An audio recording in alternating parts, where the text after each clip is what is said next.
as a 92-year-old lady, and you can tell that by looking at me, I'm an old lady.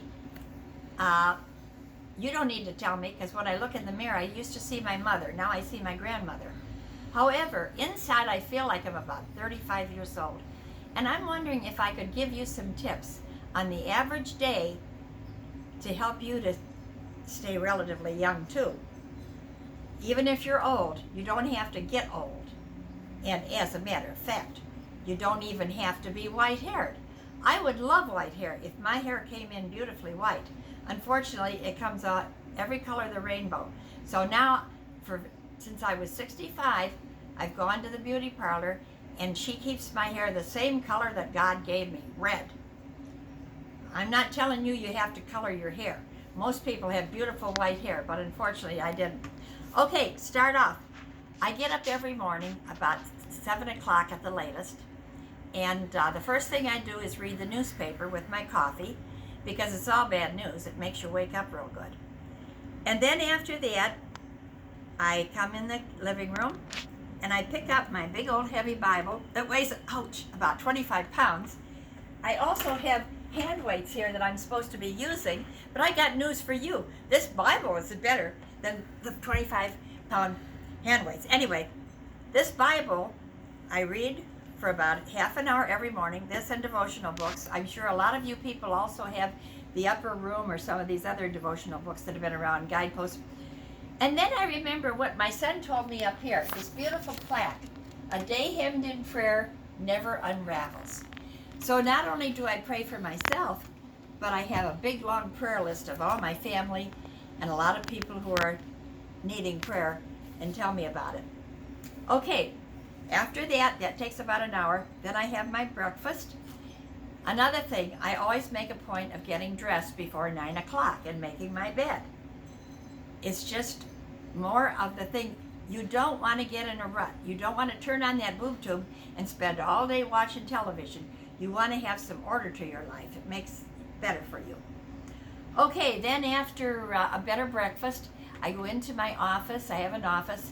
And I make a point of every day sending a card to somebody, or a note or a letter. A lot of times I'll send them something I've seen in the paper or read in devotions to include with it, because there's so many people out there. They're either homebound like I am, or they're in nursing homes, or they're sick or bereaved and they need a card. And for years I was a writer. I spoke at writers' conferences and retreats, and I wrote 2,000 articles in about 30 years. And then I gave that up when I was about 80. Now I figure that this is my new ministry, being an encourager to people. Okay, then I do the laundry. I dust a little bit, although if you come to my house, you might go like this and find some dust, but I have a cleaning ladies come in every couple months to do the heavy cleaning for me. And then later on, I do the exercycle. I used to go to a gym 3 times a week for the exercycle and the treadmill. And then when winter came, that wasn't so good, so I bought an exercycle. And I go into that room and I do about 3 miles in 20 minutes every day. I used to walk. That's another good exercise, even better. But since I have a tendency with my equilibrium to fall, I don't want to take a chance on walking too far without a cane, and the streets aren't too steady. So whatever floats your boat. A lot of people walking is the best thing. They'll go to the mall. Okay, then I have lunch, and I do a lot of crossword puzzles. That really keeps your mind busy, active. And I do crossword puzzles, and I'm a constant reader. I read everything from Shakespeare to the classics to Christian literature, biographies, humor, mysteries. And the TV, like I said, doesn't go on until 5 o'clock at night, and then I watch the news from 5 to 6. And then, unless there's football or ice skating or some good program on, I turn it off. And after supper and the dishes, I read for a while, and then I go to bed about 9 or 10. Now, goals. Another thing you should have to keep you young in spirit. Have goals. Goals in your life. My son, I had 5 wonderful sons. One's in heaven though, and God took him 2 years ago. And I thought my life would be over. The grief. To any of you, and I'd like to do another video about dealing with grief because I know a lot of you have had that. But any of you who has lost a child, you know, no matter whether they're 1 or 71, like my son was, you never quite get over it, and you have to learn to get over it. But anyway, back when he died, I thought, I'm done with, that's it, I want to leave. And I realized, no, there was some reason God was letting me be here. So, and the pastor said that too. Anyway, so I set up a goal.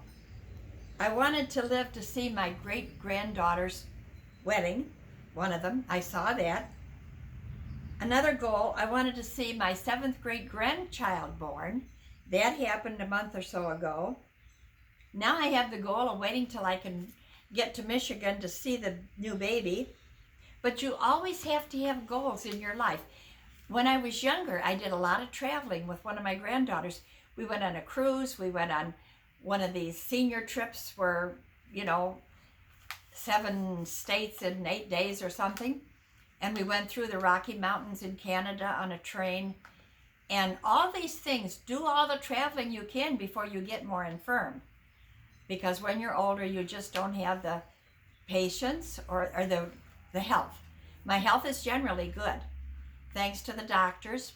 I'm on a few meds, but not a lot. And I have a pacemaker. But I can thank God that he's kept me in good health and kept me in my own home, which I want to stay in as long as I can.